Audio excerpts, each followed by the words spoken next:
क्या कहा गया क्वेश्चन में कि find the LCM and HCF of the following pairs of integers and verify that LCM and HCF equal to product of the two numbers.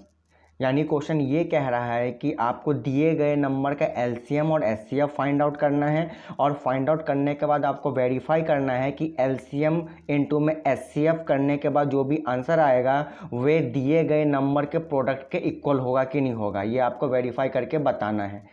ठीक है, तो चलिए सॉल्व करते हैं। इसमें 3 पार्ट दे रखे हैं, तो पहला पार्ट सॉल्व करते हैं। तो पहले पार्ट में क्या क्वेश्चन दे रखा है कि 26 एंड 91 यानी कि 26 और 91 का सबसे पहले एलसीएम और एचसीएफ निकालना है आपको। तो हमें पता है एलसीएम और एचसीएफ हम प्राइम फैक्टराइजेशन मेथड का यूज करके निकालेंगे। तो चलिए 26 का करते। तो 26 को जब मैं प्राइम फैक्टर निकालूंगा इसका, तो ये हो जाएगा आपका 13 से कट जाता है, 13 2 जा 26 और ये 2 से कट जाएगा 1 हो जाएगा। ठीक है, उसी तरीके से 91 91 को हम लिख सकते हैं, ये 13 से ये भी कट जाएगा, 13 7 बार में और ये 7 से कट जाएगा 1 बार में। तो आपका ये प्राइम फैक्टर आ चुका है। तो इसको मैं स्टैंडर्ड फॉर्म में लिख लूँ, यानी कि 26 को मैं लिख सकता हूँ 2 × 13। इसी तरीके से मैं 91 को लिख सकता हूँ 7 × 13। ठीक है, लिख दिया इस तरीके से। अब इसमें हमें एचसीएफ और एलसीएम निकालना है, तो सबसे पहले एचसीएफ निकाल लेते। तो एचसीएफ क्या हो जाएगा इसका, तो एचसीएफ इसका हो जाएगा जो भी इन दोनों यानी 26 और 91 में जो भी कॉमन टर्म है वही इसका क्या हो जाएगा, एचसीएफ हो जाएगा। तो इसमें कॉमन जो दिख रहा है मुझे क्या दिख रहा है, 13 यानी 13 कॉमन है। तो इसका मतलब जो है 26 और 91 का जो एचसीएफ क्या आ जाएगा आपका 13 आ जाएगा। ठीक है, और इसके अलावा इसमें एलसीएम निकालना है, तो एलसीएम क्या हो जाएगा इसका, तो एलसीएम हो जाएगा जो भी कॉमन टर्म होता है उसको यहाँ पर लिखते हैं, यानी कॉमन टर्म की जो हाईएस्ट पावर वाली वैल्यू होती है उसको यहाँ पर लिखते हैं, तो वही लिख दिया। इसके अलावा जो भी टर्म बच जाते हैं उसको हम क्या कर देते हैं, मल्टीप्लाई कर देते हैं। तो यहाँ से 2 मल्टीप्लाई हो जाएगा और यहाँ से 7 मल्टीप्लाई हो जाएगा। और जब मैं इसको सॉल्व करूंगा तो इसकी वैल्यू आ जाएगी 182। ठीक है, तो एलसीएम क्या आ जाएगा इसका 182 आ जाएगा। अब हमें वेरीफाई करना है। वेरीफाई क्या करना है कि एलसीएम मल्टीप्लाई बाई एचसीएफ जो होगा, ठीक है, वो इक्वल किसके होगा, प्रोडक्ट ऑफ 2 नंबर्स के। ठीक है, ये हमें वेरीफाई करना है। तो चलिए एलसीएम जो भी आया उसको हम यहाँ पे लिख देंगे और एचसीएफ जो भी आया उसको हम यहाँ पे लिख देंगे। तो एलसीएम यहाँ पर 182 आया था तो 182 यहाँ पे लिख दिया, और एचसीएफ क्या आया था आपका 13 आया था, 13 लिख दिया।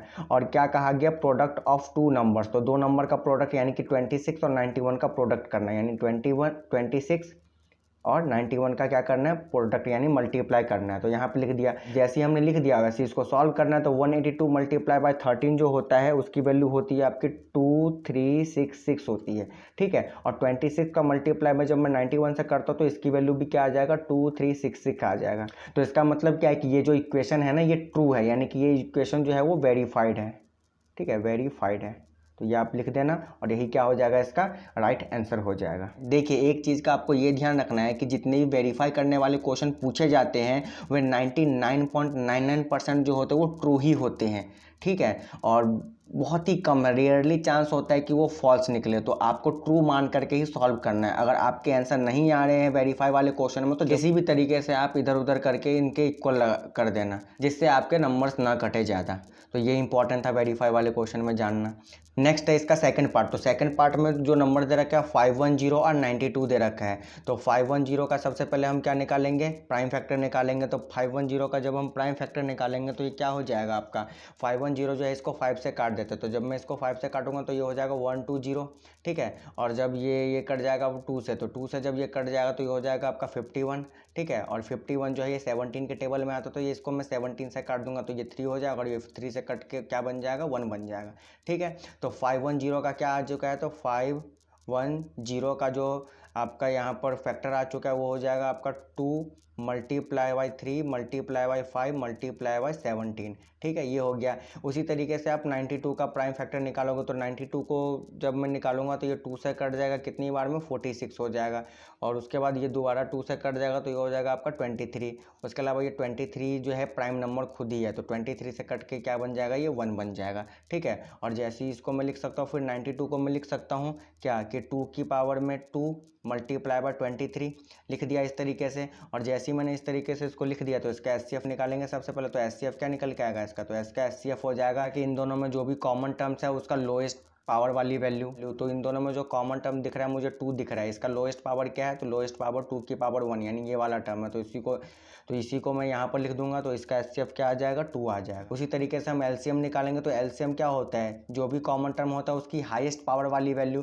तो इन दोनों में इसकी हाईएस्ट पावर हो जाएगा 2 की पावर में 2, बाकी जो नंबर बच चुका है उसका हम मल्टीप्लाई कर देंगे। तो मल्टीप्लाई में करूँगा तो 3 multiply by 5 multiply by 17 multiply by 23। जब मैं इसको मल्टीप्लाई करूंगा तो इसका जो आंसर आ जाएगा वो हो जाएगा 23460। ठीक है, इसको मल्टीप्लाई करके आप चेक भी कर लेना कि 23460 ही आएगा इसका आंसर। जैसे ही मैंने एचसीएफ निकाल लिया और एलसीएम निकाल दिया, तो यहाँ से मैं वेरीफाई कर सकता हूँ। वेरीफाई कर लेंगे, LCM multiply by HCF is equal to में प्रोडक्ट ऑफ 2 नंबर्स। ठीक है, तो देखिए एलसीएम मल्टीप्लाई बाय एचसीएफ, तो एलसीएम की वैल्यू आई है 2 मल्टीप्लाई बाय एचसीएफ की वैल्यू आई है 23460। ठीक है, और प्रोडक्ट ऑफ 2 नंबर यानी कि 2 नंबर का प्रोडक्ट क्या हो जाएगा 510 मल्टीप्लाई बाय 92। जब मैं इसको सॉल्व करूंगा तो इसका जो आंसर हो जाएगा वो हो जाएगा 46920, और जब मैं इसका मल्टीप्लाई करूंगा यानी सॉल्व करूंगा ऐसे भी, तो इसका भी आंसर क्या आ जाएगा 46920। तो जैसे ही इसका आंसर आ चुका है तो आप लिख सकते हो वेरीफाइड। नेक्स्ट देखते हैं इसका थर्ड पार्ट। तो थर्ड पार्ट का क्या क्वेश्चन दे रखा है थर्ड पार्ट में, तो थर्ड पार्ट में आपको दे रखा है 336। ठीक है, क्या दे रखा है 336 एंड आपको दे रखा है 54। ठीक है, ये क्वेश्चन दे रखा है। तो इसका प्राइम फैक्टर निकालेंगे, तो चलिए निकालते हैं जल्दी से। तो 336 का जो मैं प्राइम फैक्टर निकालूंगा तो ये आपका क्या हो जाएगा, ये हो जाएगा 3 से कट जाएगा 112 हो जाएगा। उसके अलावा ये 2 से कट जाएगा तो ये हो जाएगा आपका 56। उसके अलावा ये आपका 7 से भी कट जाएगा, 7 से कटेगा तो ये 8 हो जाएगा। ठीक है, और 8 का ये 2 से कट जाएगा 4, ये फिर ये 2 से कट जाएगा 2, फिर ये 2 से कट जाएगा 1 आ जाएगा। ठीक है, तो ये प्राइम फैक्टर हो चुका है। तो मैं लिख सकता हूँ 336 को क्या कि 1 2 3 4 यानी कि 2 की पावर में 4 मल्टीप्लाई बाई 3 मल्टीप्लाई बाई 7 लिख सकता हूँ इस तरीके से। उसी तरीके से मैं 54 का सबसे पहले प्राइम फैक्टर निकालता हूँ। तो 54 का हो जाएगा 2 से ये कट जाएगा, हो जाएगा 27। उसके अलावा जो है 27 जो है वो 3 से कट जाएगा तो ये हो जाएगा आपका 9, और फिर 9 जो है वो 3 से कट के 3 बनेगा, और 3 से ये कट के 1 हो जाएगा। ठीक है, तो मैं 54 को लिख सकता हूँ 2 की पावर में 1 यानी कि 2 ही रहेगा, और 3 की पावर में 3। तो इस तरीके से मैंने नंबरों को लिख दिया। अब देखिए यहाँ से सबसे पहले एचसीएफ निकाल लेते तो एचसीएफ क्या आ जाएगा इसका, तो इसका एचसीएफ आप कॉमन टर्म इसमें आपका 2 दिख रहा है और 3 दिख रहा है, इसमें भी कॉमन है और ये भी कॉमन है। ठीक है, तो इसका लोएस्ट पावर वाली वैल्यू क्या होती है, तो लोएस्ट पावर वाली वैल्यू जो है वो 2 है, और इसमें लोएस्ट पावर वाली वैल्यू 3 है। तो 2 मल्टीप्लाई बाई 3 हो जाएगा। जब मैं सॉल्व करूँगा तो इसका एचसीएफ क्या आ जाएगा 6 आ जाएगा।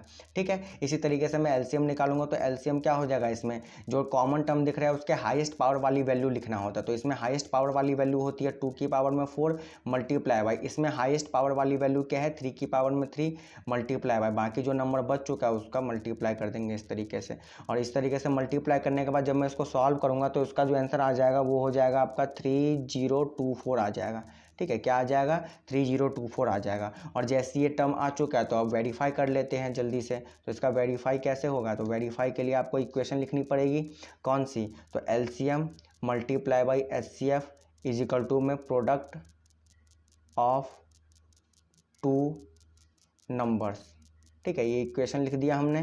ठीक है, और जैसे लिख दिया तो यहाँ पर एलसीएम की जगह मैं टर्म लिख दूंगा कौन सा जो भी है 3024 आया था, और यहाँ पर एचसीएफ की जगह 6 आया था, लिख दिया। और प्रोडक्ट ऑफ 2 नंबर्स, तो 2 नंबरों का प्रोडक्ट क्या हो जाएगा 336, तो 336 हो जाएगा ये, और एक नंबर आपका 54। ठीक है, जब मैं इसको सॉल्व करूंगा तो इसका आंसर हो जाएगा आपका 18144, और इसको भी सॉल्व करूंगा तो इसका आंसर भी हो जाएगा 18144। और जैसे ये दोनों एक दूसरे के इक्वल आ चुके हैं तो मैं लिख सकता हूँ हैंस वेरीफाइड।